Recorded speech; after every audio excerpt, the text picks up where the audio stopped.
Welcome to your deep dive. Today we're going to be talking with the godfather of AI himself, Geoffrey Hinton, about how to prepare for the next tech shift. Hinton's definitely someone you want to be listening to right now, especially with his departure from Google and, those warnings he's been giving about the future of AI. Yeah, I mean, his journey from psychology student to pioneering neural networks and now sounding the alarm about AI is pretty incredible. Absolutely. And we're going to be looking at a lot of different sources today, interviews, lectures.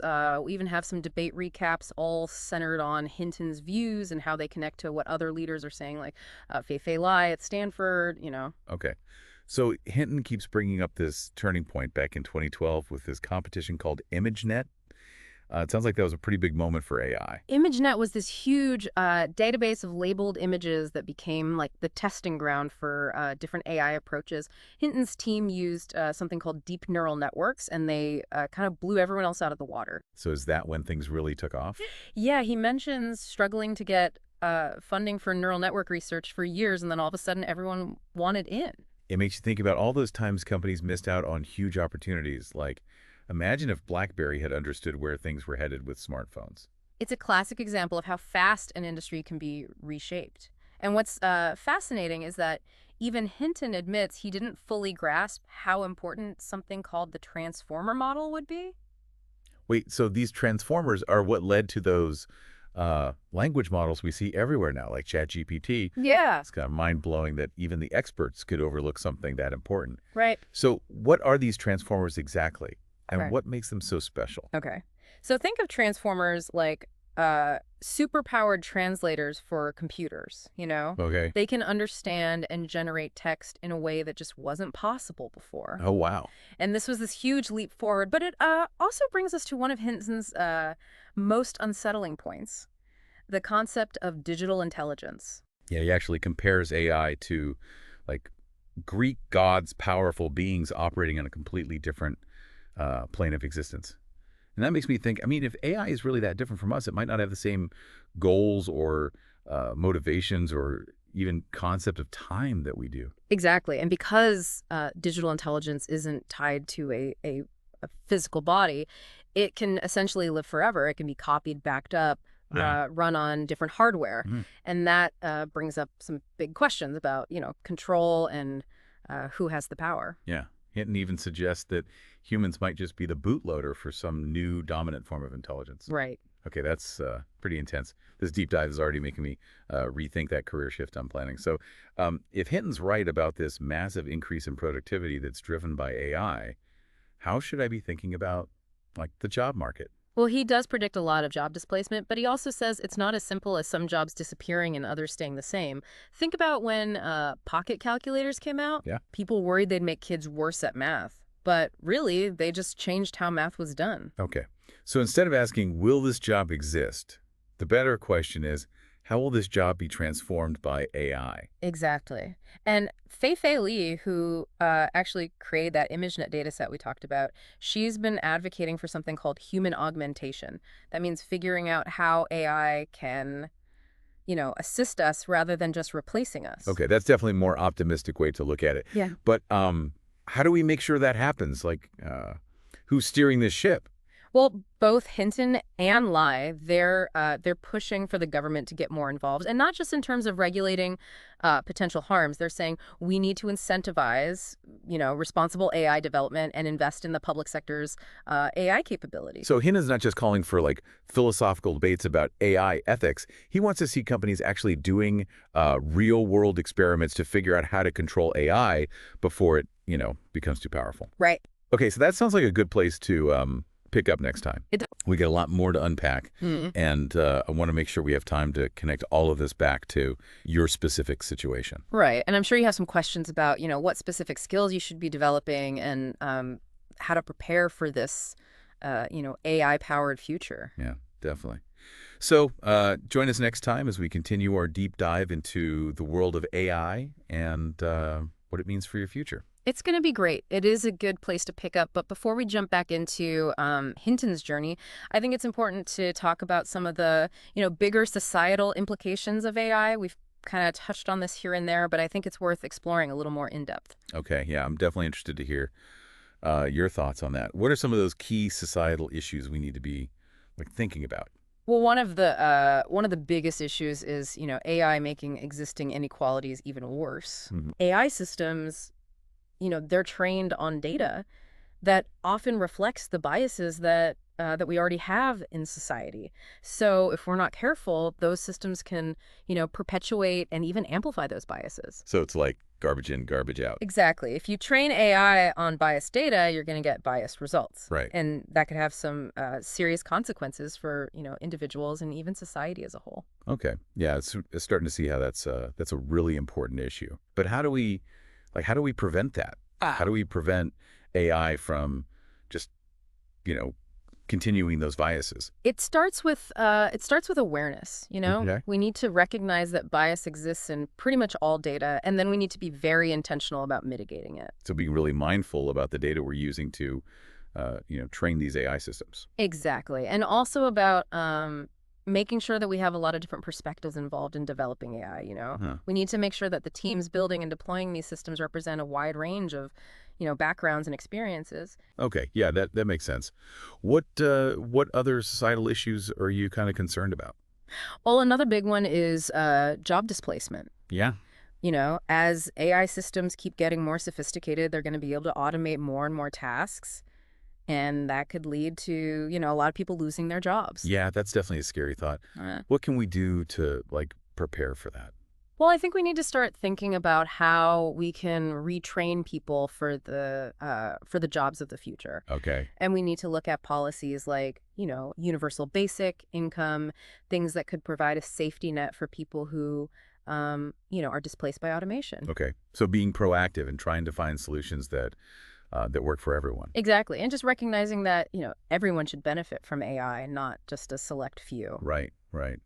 What are there any other societal issues that you're kind of thinking about? I'm also pretty concerned about AI eroding our privacy. AI systems are constantly collecting and analyzing data about us. And if we're not careful, that data could be used in ways that we don't agree to or that, violate our rights. Yeah, that's a valid concern. It feels like, technology is already kind of eroding our privacy anyway. It is, and AI could make it even worse. Yeah. So we need to push for strong privacy laws that give individuals control over their data. Yeah. Okay. And we need to support the development of AI technologies that are designed to protect privacy. Okay, that makes sense. Anything else? I also think we need to have more conversations about the ethics of AI. Okay. We need to think about what values we want to bake into these systems. We need to come up with guidelines for how they should and shouldn't be used. So shaping AI in a way that aligns with our values as a society. Exactly. And recognizing that AI isn't just a technology issue, it's also a social, political, and ethical issue. Yeah, it's all connected. It is. Okay, I'm starting to see how the societal implications of AI are, they're huge. They are. And the important thing to remember is that we're all stakeholders in this. We all have a role to play in shaping the future of AI. Okay. Now, you mentioned earlier that Hinton's advocating for a more cautious approach to AI development. Can you talk a little bit more about that? What specifically is he calling for? Well, Hinton's worried about the potential for AI to become so intelligent that that it gets out of our control. Okay. So he thinks we need to be really careful and prioritize safety research. So not stopping development completely, but just making sure we're doing it responsibly. Right. Hinton's not anti-AI, He recognizes the potential benefits, but he's also very aware of the risks. Okay, yeah, that makes sense. But what does he suggest we do? Specifically? Well, he wants more investment in AI safety research. He thinks we need to understand how to control AI systems better and, how to prevent them from causing harm. So investing in the science of AI safety. Exactly. And bringing together the smartest people from, academia, industry, and government to work on it. Okay. I can see how that's super important. What else? He also wants to see more international collaboration. He thinks that AI safety is a global issue and needs a coordinated global response. Yeah, it's not something any one country or company can handle on its own. Right. We need to work together to make sure AI benefits all of humanity and recognize that, the risks are too great to ignore. Okay. Yeah. This is a really important issue. It is, and it's something we all need to be engaged in. Now, Hinton also talks about the need for humility in the face of AI. Mm-hmm. He says we shouldn't just assume that we can, fully control AI just because we're the ones who created it. Yeah, AI systems are getting so complex. Yeah. And as they become more and more intelligent, they could develop abilities that we don't understand or expect. So it's like we're creating something that we don't even fully comprehend. In a way, yeah. So humility is really important. We need to recognize the limits of our own knowledge and be open to the possibility that AI could surprise us. Okay, that's a little unsettling, but I can see how it's important to approach AI with a sense of, humility. It is, and it's important to remember that AI isn't like this alien force that's separate from us. Mm-hmm. It's a product of human creativity. Right. And ultimately, it's up to us to shape its development and make sure it's used for good. Okay. Yeah, I'm starting to see how this isn't just about technology. It's about our values and our choices and our responsibility to each other and, to future generations. Exactly. The future of AI isn't some predetermined thing. Yeah. It's something that we all have a role in shaping. Now, as we're wrapping up this deep dive, I want to touch on something that's been kind of on my mind. Hinton talks about, this potential for AI to lead to a digital utopia, like a perfect world where a lot of our current problems are solved. But he also acknowledges that it could lead to a digital dystopia, where AI is used to control and exploit us. He's right. The future of AI is uncertain. It has the potential to be amazing, but it also has the potential to be really harmful. Okay. That's a lot to think about. But it sounds like the future of AI is it's really a reflection of us, of humanity. You got it. The choices we make about AI are going to say a lot about our values and our priorities. Okay. That's a powerful thought. So as we're moving into this uncertain future, what are some key takeaways that we should keep in mind? Well, one key takeaway is that AI is a powerful tool that can be used for good or bad. Mm. And it's up to us to shape how it's developed and used so that it benefits humanity. So it's about using that power responsibly. Exactly. And it's about recognizing that AI isn't a neutral technology. It reflects our values and our choices. Okay, that makes sense. What else? Another key takeaway is that the future of AI isn't already decided. Mm-hmm. It's something that we all have a role in shaping. So it's not just waiting to see what happens. It's about actively being part of the conversation and fighting for the kind of future we want. Exactly. And it's about being willing to adapt, to keep learning and embrace what we don't know yet. Okay.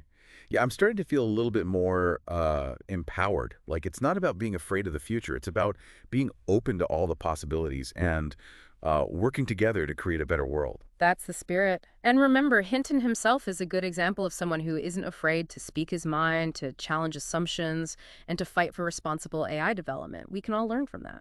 Okay. I think that's a great point to end. And it's a great point to end on. But before we do, I want to make sure we connect all of this back to, my situation. Right, let's bring it back to your career change and those questions you had about how AI is going to impact your field. Exactly. So we've talked about how AI is going to transform pretty much every industry. So it's definitely going to have some kind of impact on yours. Right, yeah. That's what I'm anticipating. Mm-hmm. But how can I figure out, the specific ways it'll affect my field? Well, I think research and networking are key. Okay. Start by looking into how AI is already being used in your field. Mm-hmm. Are there companies using it to automate tasks or analyze data or even create new products? Mm-hmm. And what are some of the emerging trends and opportunities? Okay. Talking to people who are, already working at that intersection of AI and your field can give you some really valuable insights. That's a good idea. I'll start reaching out to some people on LinkedIn and see if I can set up some, informational interviews. And remember, you don't have to limit yourself to people who are AI experts already. Look for people who are just, curious about AI and how it could be used in their work. You might be surprised at what you can learn from people who are just starting to explore AI. That's a good point. Yeah, I'll definitely try to cast a wide net. And don't forget, AI itself can be a really powerful tool. Oh, right. You can use things like ChatGPT to, research trends or generate ideas or even practice for those interviews. Okay. So AI can actually be an ally in my job search. It can. But remember, it's just a tool. Right. You're still the one in control. So I'm getting the sense that it's not enough to just learn about AI. I need to learn how to learn, period. You got it. Having that growth mindset and being committed to lifelong learning is essential in a world that's driven by AI. Because the skills you have today could be, obsolete tomorrow. You need to be ready to adapt and evolve all the time. Yeah, that's exciting, but also a little scary. It is both, for sure. But the good news is you don't have to do it alone. There are tons of resources out there to help you, like, online courses and boot camps, communities, mentors. Okay, that's reassuring. I'm feeling a bit more confident about taking all this on. That's what I like to hear. Remember, the key is to be curious, embrace the unknown, and never stop learning. Okay, I'm ready to do that. Now, Hinton also talked about how digital intelligence is fundamentally different from human intelligence. Yeah. And I think that difference is especially important when we think about the job market, right? Yeah, absolutely. He argues that AI might not just change what work we do, but also how we even think about work itself. Okay. So how does that play into things? Well, humans have always been limited by our lifespans, right? Right. But AI can potentially work 24/7, learn incredibly fast, and never really retire. Wow, yeah. I hadn't really thought about it that way. So, we might have to rethink those traditional ideas of career paths and job structures.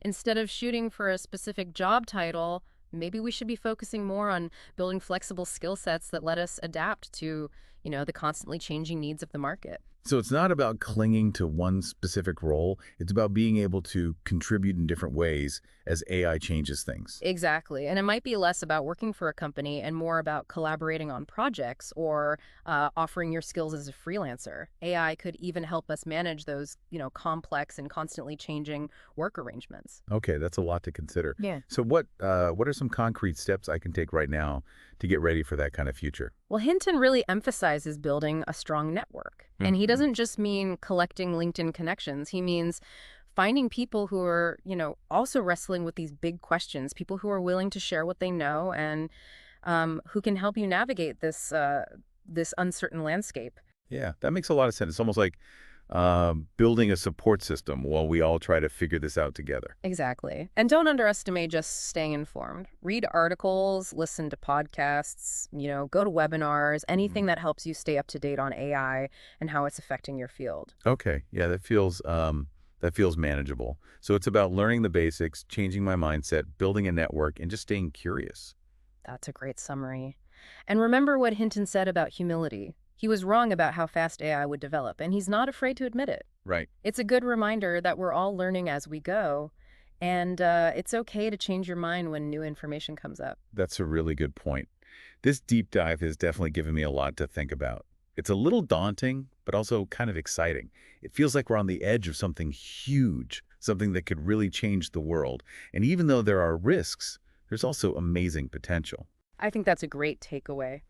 The future is uncertain, but by staying informed, being flexible, and having these conversations, we can help shape that future in a positive way. Okay, I'm ready for the challenge. Thanks for taking this deep dive with me. I think I'm finally starting to get what Hinton means when he says, buckle up. Things are about to get wild. It's been a pleasure exploring these ideas with you. And remember, this is just the beginning of your journey. Stay curious, stay engaged, and never stop learning.